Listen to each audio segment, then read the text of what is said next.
Hey, so I just vacuumed down here, wrapped up all the cables, I regaffed some tape I had on the floor that was sort of getting dirty. So every time I really do some work and really make the place look nice, I just like to go through and make a video and just really savor, that this is an awesome space and I really enjoy it. And I just sort of make a video as a sort of timestamp of where everything is and how everything works. So what I'm gonna do is we will start to the left and then move on to the right. Because the right is where my drums are and where more of the recording takes place. And then the left is sort of the instruments' individual spaces, and then also the PA and rack mount units. So, the first thing you see here is just sort of a miscellaneous table. Normally I use this for patch cables and for my Moog, the Mother 32 and DFAM unit. This thing is really great, and I'm going to switch my camera to manual for the focus just because it's really doing a bad job at doing that. But yeah, no, this thing is really cool. I'll be honest with you, I kind of feel like the wrong guy to own it. I wanted to experiment with the modular world, and it's just not kicking in yet, but it's an awesome piece of gear, and I've had some fun with it. I just have to keep working on it to get better. Like all things, you just need practice. So moving right along, sort of the first thing you end up seeing, other than the guitars, I'll start here first, is this is sort of a keyboard world. Normally my buddy Nick comes over and he brings a stage keyboard, so that's why the bottom one's missing. But you have a microphone that he can sing into while he can play, you can adjust it how he likes. He has like a, I forget what it is. It's the Stage SV1, the Korg SV1, the stage with the tube in it. Thing is awesome. But a little Yamaha keyboard. A lot of the times when he's not using his stage keyboard, I will have that MIDI controller and this keyboard with the volume all the way off, and I'll use them as MIDI controllers for either my microKORG synthesizer, which is in my room at the moment. Not all my gear is down here, but that'll serve as a MIDI controller for that, or for the various functions on the Moog, DFAM, and Mother 32. But if you do want to use this thing, because it has some hilarious, very cheesy 90s sound, especially that DJ button right there, you can take everything and go into this Roland here, 3-input keyboard amp that I then take the output for and send for the keyboard send to the PA. So this has been a great setup. Not a super huge fan of the speakers that they put in these Roland amps. This one kind of sounds pooey. But as a mixer and just a little self-monitor, it's great. This works fine. Especially since, keyboard is probably my least proficient instrument, so I don't need to have some crazy elaborate setup. Fuzzy dice. Gotta have the fuzzy dice. Absolutely must have in the studio. So, moving right along, we will go into a Guitar World transition. These are some of my guitars, my acoustics, and my Strat are upstairs. But you have a Fender Jazzmaster, a very, very, very heavily modded SG. This is actually my first guitar. PVT-27. This thing absolutely kicks butt. Epiphone Wildcat Koa, Ibanez RG, and a Telecaster with a gold foil humbucker and neck, and a blade pickup and bridge. This thing is cool too. I would say of all these, Strat included upstairs, the PV and the Jazzmaster are by far my favorite. These things are great. Little work table. Keep all my cables down below, various pens and SD cards and 9-volt batteries, tools, what have you, screws up here. Flush amp keeps eating power tubes, so that's just kind of sitting on the side. You have my pedal board right here. So you start out with the the Digitech Whammy. That's like a pitch modulator. I usually do octaves or fifths and fourths with that. Then goes into the BBE Optistomp, because I'm a big fan of optical compression. I love the sound. It's very gentle and nice. I have my Korg tuner. I don't have the Boss tuner pedal or anything like that. I'm going between Guitar Tune on my phone and that, so it's good enough. Tone City Sweet Cream. This is sort of a take on the Mad Professor Honey Overdrive. I don't remember the exact model, but that thing is awesome. That's a great little micro pedal. The Valve Tone Coral Mod, that's like a modulation pedal. I'm using that for a wet-dry blend envelope filter and a Univibe. Joyo Uzi, sort of a cheap Chinese take on the Friedman BEOD. This thing is an awesome Marshall in a box. Goes next into the Earthquaker Devices Death by Audio collab Time Shadow. That is just a psychedelic box. Very, very strange, very doomy. Thing is cool. Boss Tape Echo. That goes into Earthquaker Devices Afterneath.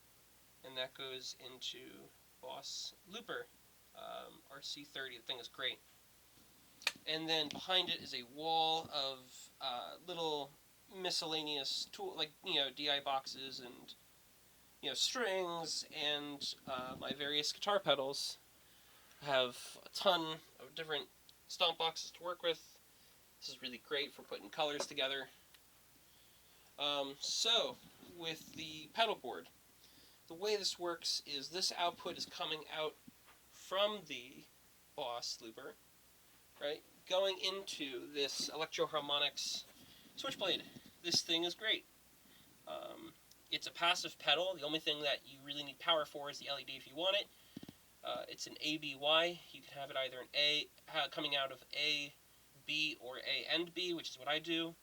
And the tuner out is also a constant on output, so it's really a 1-in, 3-out pedal, if that's how you want to run it. So that's what I do. I use it for routing. I love using multiple amps at the same time, so I'll take the output of that, and I will go into this Jordan Entertainer. This is a 1970 solid state combo. This is really jangly. Has no bass whatsoever. Maybe that's not entirely true, but very, very cool, kind of shimmery, bright, maybe solid state Vox-like. I don't know. It's up to you. The thing is great. Black Star HT60. This is probably the most Marshall-y amp that I own. I do have a Dr. Z Moz 38, but that is in my room. It's like a bedroom kind of amp. Maybe not a bedroom amp, but I played up there. I have a little studio up there too. And then I have the Orange Crush 120. This thing is awesome. I will blend these 3 amps together, and this thing is just really, really great and reliable. This is sort of, I can take this and do anything. I can turn it down and be quiet with it, or I can turn it up and really, really scream with it.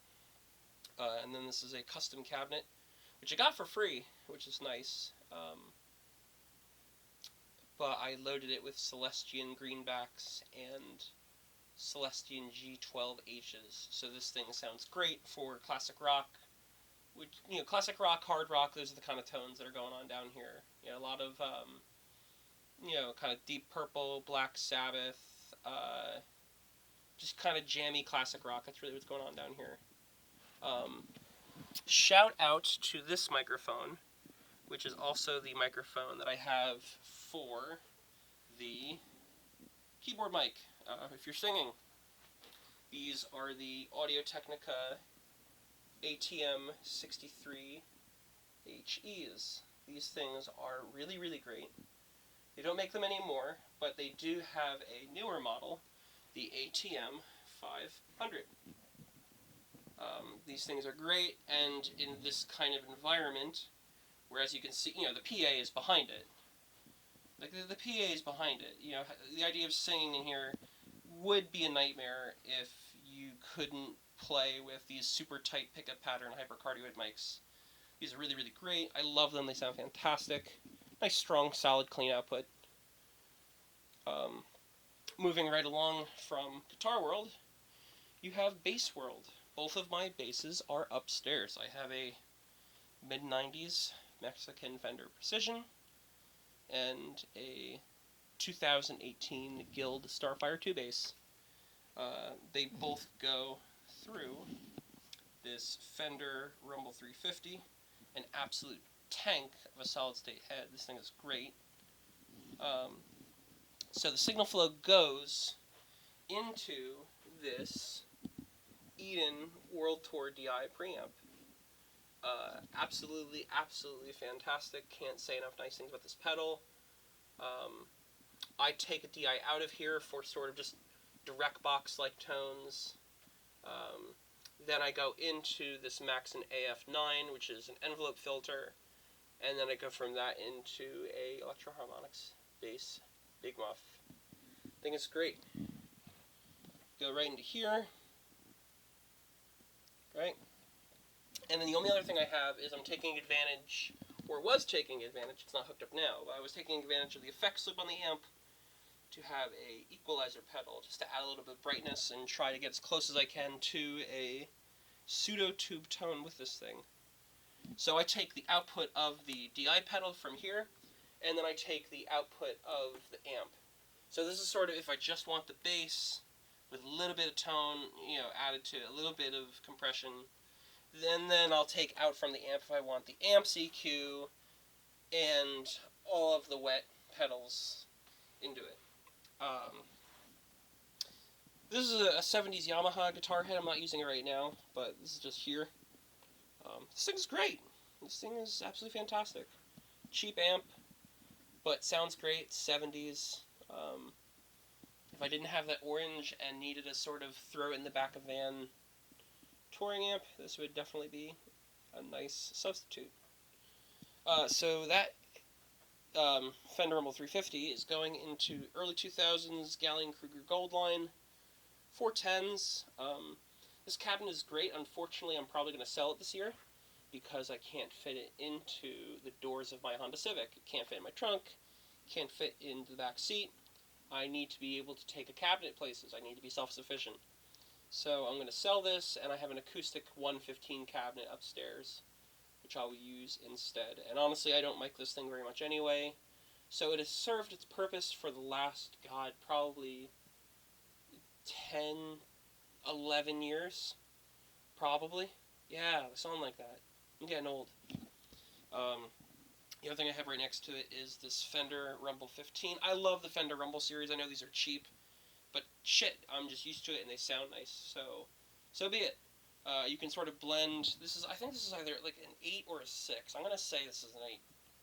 But blending this with the sound of like a mega cabinet, like a 410 and then a 1.8, completely different sounds. This thing sounds great. It's punchy. It's got a nice bite to it. This is a great little amp.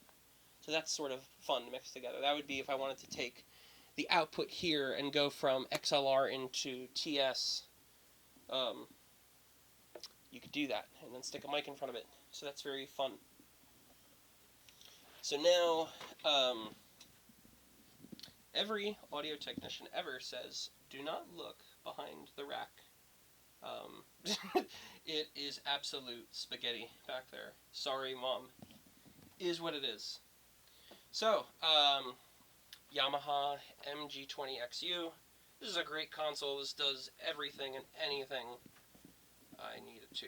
Down here. This is a great board, and I look forward to having it forever. Never selling that. So, going down, you have the Art MPA-2. 2-channel preamp. I do my drum overheads and my quote-unquote nice guitar into this. Going right below, this is a great headphone amp. The Art Headphone Amp Pro, whatever. It has words on it, read them. But, yeah, 6. So the cool thing about this is, A, you have a headphone amp. You can have 6 different, mixes sent to it. But honestly, what I end up using it for is I'll take auxes out of the board and make little mini mixes, send them into here. Or if I just want to route something quickly and not have to deal with all this, I can just plug something into a channel, route it into one of the sends on the headphone amp. This has 4 auxes, so each aux respectively is feeding one of these. Aux 1 here feeds channel 1 of the headphone amp. Aux 2 here feeds channel 2 of the headphone amp. 3 to 3, the exception being 4. 4 is feeding this, but aux 4 on this console is the effects aux. So either you have effects or you have a fourth aux. Most of the time I want the effects, but you can do that. So that's really what I do with it. This is a great Behringer EQ, the Ultragraph Pro dual 31 band EQ. I have a dedicated output for my subwoofer. This thing is great. This Electro Voice, it's like a 1200 watt powered sub. I don't remember the exact model number right now. This is feeding that. It's got limiters, so you can't blow anything up if you wanted to. This is the Art Octo 8, Tube Octo 8. This is sort of this is a great preamp. This is super convenient in terms of not having a lot of money and just having, you know, some control in a one rack space unit. You have input gain and output gain, you have a pad, you have a high pass filter. This is also one of my favorite pieces of gear, is this, sorry I'm dragging the camera down. This unit right here, this is what I really, really love, and it's sort of a utilitarian thing that it doesn't have tone or anything, but I just love it. It's the Art S3-8. It is a one rack unit, 8 channel, 1 to 3 XLR splitter. So for every input, which there are 8 of them, it gives you 3 outputs, 1 of which is direct and 2 of which are transformer isolated. This is a great unit. This is so much fun. I don't have a patch bay with tiny telephone cables or anything like that. Or the sort of the thicker cylindrical ones, the BNC cables. This is all one take. I'm just saying it as it comes along. So, but yeah, no, for the sake of getting stuff done quickly, this thing is great. You know, you can go in, you can come out, you can do stuff in the back. That's how, actually, if you look at the sort of rainbow cascade, I'll put stuff, you know, either in here and split it where I want it, or it's coming out of the preamp and going directly into there. This is really great for routing. And then, like over at the Drum World, there is another DB1046 4-channel single rack space compressor. This thing is awesome. You have a limiter, your threshold controls, your compressor controls. The only thing you really don't have on here are attack and release controls. So that is a unit where you buy it because you like the sound of it and you trust that the engineers are doing what engineers do best. And then the actual speakers, the actual PA, are a pair of QSC K12s. These things are great. They're 1,000 watts peak each. Really, really, really nice sounding. And in a basement atmosphere like this, they're absolutely fantastic because of the output direction of the speaker. These are very, very directional PA cabinets. Without having the graph in front of me, I believe the output of the speaker is 75 degrees. So in terms of having a little more control with hypercardioid microphones, you know, this is like a 7-8 foot ceiling. I can get a lot of volume out of this thing and just not feed back into everything. So this is really nice. And then down below it is, you know, if the top is sort of the control, the bottom ones are just sort of coverage and extra volume. Just, you know, PV215s, like a power amps in them, it's 215s. They're 800 watts. They are pretty cheap at Guitar Center. It's a, when you look at this thing, you know, this is, yeah, it's a Guitar Center speaker. It's a Guitar Center, you know, powered PA speaker. It's not the most well-designed thing, but it does volume for cheap. Hooray. That's what we like around here. So this system is really, really great. I have a lot of fun with it. I love expanding down here. And I think that's everything. I've got some lights going on for fun. I think this is really pretty. And my camera only lets me do 20 minutes at a time, so I am running out of time. But I hope you enjoyed this overview of the system for the basement. Cheers, everybody. Have a great rest of your day.